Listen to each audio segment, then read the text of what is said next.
بسم اللہ الرحمن الرحیم۔ اگر دولت سنبھال سکتے ہو تو کسی بھی نماز کے بعد انا اعطیناک الکوثر سینے پر ہاتھ رکھ کر پڑھ لیں، ذاتی مکان، گاڑی، بے تحاشا دولت آ جائے گی۔ محترم ناظرین، آج کا قیمتی وظیفہ میں آپ کو بتانے جا رہا ہوں۔ یہ ایک خاص عمل میں آپ کے ساتھ شیئر کر رہا ہوں۔ اس وظیفے کی اتنی برکت ہے کہ آپ کے بگڑے کام سنور جائیں گے۔ آپ کا دولت کا مسئلہ ہے، لڑائی جھگڑے کا مسئلہ ہے، گھر میں تنگ دستی، محتاجی ہے، گھر میں لڑائی جھگڑے بہت زیادہ ہیں، اگر کوئی بات نہیں مانتا، یا کاروبار اس میں برکت نہیں ہے، یا منافع نہیں ہے، یا کاروبار چل نہیں رہا، بس یہ ایک وظیفہ کرنے سے جو معجزات ہوں گے آپ دیکھتے رہ جائیں گے۔ اور کافی لوگ ایسے ہیں جو وظیفہ کر کے تھک گئے ہیں لیکن ان کو کامیابیاں نہیں ملتی، ان کے راستے میں اسی طرح کی رکاوٹیں ہیں، اسی طرح کی بندشیں ہیں۔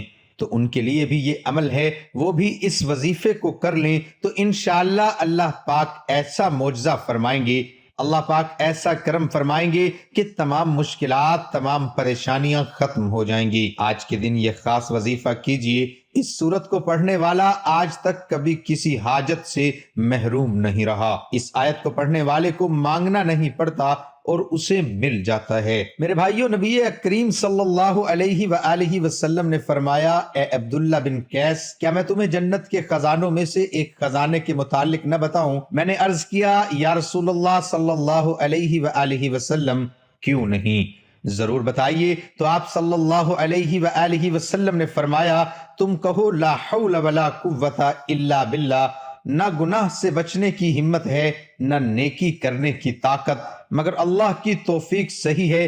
بخاری اور مسلم نے اس کو روایت کیا ہے۔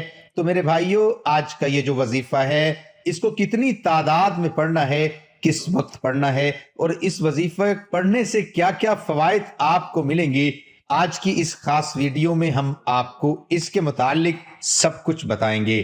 حدیث پاک صلی اللہ علیہ وسلم کا ارشاد ہے، اے لوگو، اتنی عبادت کرو جو قابل برداشت ہو، کیونکہ اللہ ثواب دینے سے نہیں رک سکتا یہاں تک کہ تم خوف عبادت کرنے سے اکتا جاؤ گے۔ اب آپ نے اس سورت کو کیسے پڑھنا ہے، کس ترتیب سے پڑھنا ہے، یہ اب طریقہ کار جان لیجئے۔ جب تک آپ کو طریقہ کار نہیں پتا ہوگا پھر عمل اثر نہیں کرتے۔ کچھ خاص احتیاط ہوتی ہیں، تو اب اس کا طریقہ کار جان لیجئے۔ احتیاط میں سب سے پہلے یہ ہے کہ کس وقت آپ نے اس عمل کو کب کرنا ہے۔ دیکھیے، آپ فجر، ظہر، عصر، مغرب، عشاء، تہجد کسی بھی نماز کے بعد کر سکتے ہو، اس میں کوئی پابندی نہیں۔ جب بھی آپ کو وقت ملتا ہے آپ اس وظیفے کو کر سکتے ہو، اس میں کوئی پابندی نہیں ہے۔ کوئی بھی مرد کر سکتا ہے، کوئی بھی عورت کر سکتی ہے۔ اکثر کچھ مردوں کو بھی مشکلات کا سامنا ہوتا ہے، کیونکہ مرد بیچارے اپنی بیوی بچوں کے لیے، اپنا گھر پالنے کے لیے باہر محنت مشقت کرتے ہیں۔ اسی طرح کچھ عورتوں کو بھی بہت سے مسائل ہوتے ہیں، وہ بھی اس عمل کو کر سکتی ہیں، اور لازمی کریں تاکہ آپ کی زندگی میں آسانیاں آئیں۔ دولت، پریشانی، جو بھی آپ کا مسئلہ ہے، بس آپ نیت رکھ کر یہ پڑھو گے، یہ عمل کرو گے تو آپ کے مسائل حل ہو جائیں گے انشاءاللہ۔ اس وظیفے کی برکت سے اللہ پاک کی خصوصی رحمت ہوگی۔ عورتیں اس کو خاص ایام میں بھی کر سکتی ہیں، اس میں بھی کوئی پابندی نہیں ہے۔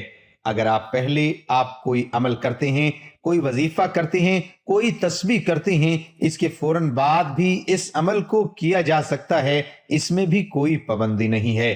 وقت کو مد نظر رکھ کے وظیفے کی طرف چلتے ہیں۔ اعوذ باللہ من الشیطان الرجیم، بسم اللہ الرحمن الرحیم۔ یہ وظیفے کا حصہ ہے، آپ نے لازمی پڑھنا ہے۔ اس کے بعد آپ درود شریف پڑھیں گے، ایک بار میرے ساتھ بھی پڑھیے، اللہم صلی علی محمد وعلی آل محمد کما صلیت علی ابراہیم وعلی آل ابراہیم انک حمید مجید، اللہم بارک علی محمد وعلی آل محمد کما بارکت علی ابراہیم وعلی آل ابراہیم انک حمید مجید۔ یہ درود پاک آپ نے 7 بار پڑھنا ہے، آپ صلی اللہ علیہ وآلہ وسلم کی ذات پر۔ اور اگر کسی میرے بہن بھائی کو یہ درود پاک نہیں آتا، کوئی سا بھی پڑھ سکتا ہے جو اس کو آتا ہے، اور اگر کوئی بھی نہیں آتا تو وہ اتنا کہہ سکتا ہے صلی اللہ علیہ وآلہ وسلم، اس کے بعد آپ نے یہ سورت انا اعطیناک الکوثر پڑھنی ہے۔ قرآن پاک کی سورت کوثر کے نام سے بھی ہم جانتے ہیں۔ اس سورت کو آپ نے کب پڑھنی اور کیسے پڑھنی ہے، کتنی بار پڑھنی ہے، سب طریقہ بتاؤں گا انشاءاللہ۔ جب آپ اس وظیفے کو کریں گے یہ سب پریشانیاں آپ کے اوپر سے دور ہو جائیں گی۔ اللہ پاک اسی صورت میں ہمیں یہ آگاہ بھی کر رہے ہیں کہ ہم غمگین اور اداس نہ ہوں، کیونکہ ہر مصیبت کے بعد آسانی ہوتی ہے۔ لہٰذا اگر کوئی اللہ تعالیٰ کے دین پر ایمان رکھتا ہے، اللہ تعالیٰ کے وعدوں پر کامل بھروسہ رکھتا ہے اور اللہ تعالیٰ کے کلام اور رسول اللہ صلی اللہ علیہ وآلہ وسلم کی باتوں پر مکمل یقین رکھتا ہے، تو وہ مصیبت کے بعد آسانی ضرور دیکھے گا اور اس کی زندگی میں تنگی کے بعد خوشحالی ضرور آئے گی۔ آپ نے اس سورت کو صرف 21 بار سینے پر ہاتھ رکھ کر پڑھنا ہے، اچھی طرح پڑھنا ہے، اور جب آپ اس کو پڑھیں گے آپ کے ذہن میں آپ کے مقصد ہوں، جو آپ کے لیے مشکلات بنی ہوئی ہے، جو آپ کی حاجتیں ہوں، آپ یقیناً اس نیت سے ہی کریں گے کہ آپ کے تمام مسائل دور ہو جائیں۔ اب آپ نے وہیں بیٹھے جگہ چھوڑے بغیر لا حول ولا قوت الا باللہ العلی العظیم، لا حول ولا قوت الا باللہ العلی العظیم، صرف اتنا پڑھنا ہے کہ میں پورے یقین کامل سے کہتا ہوں کہ اس تسبیح کو ہر کوئی جانتا ہے۔ لا حول ولا قوت الا باللہ کا مطلب حضرت عبداللہ بن مسعود رضی اللہ عنہ فرماتے ہیں کہ لا حول ولا قوت الا باللہ کو میں نے رسول اللہ صلی اللہ علیہ وسلم کے سامنے پڑھا تو آپ صلی اللہ علیہ وسلم نے فرمایا کہ اس کا مطلب جانتے ہو کیا ہے؟ میں نے عرض کیا اللہ اور اس کے رسول صلی اللہ علیہ وآلہ وسلم خوب جانتے ہیں۔ آپ صلی اللہ علیہ وسلم نے خود ہی ارشاد فرمایا اس کا مطلب یہ ہے گناہ سے بھرنے کی طاقت نہیں مگر اللہ کی حفاظت سے، اور اللہ کی عبادت کرنے کی قوت نہیں مگر اللہ کی مدد سے، اور فرمایا جو بندہ ہر وقت استغفار کرتا رہتا ہے اللہ اس کی ہر مشکل آسان کر دیتا ہے اور ہر غم دور کر دیتا ہے، اور ایسی جگہ سے روزی دیتا ہے کہ جہاں سے اس کا گمان بھی نہیں ہوتا۔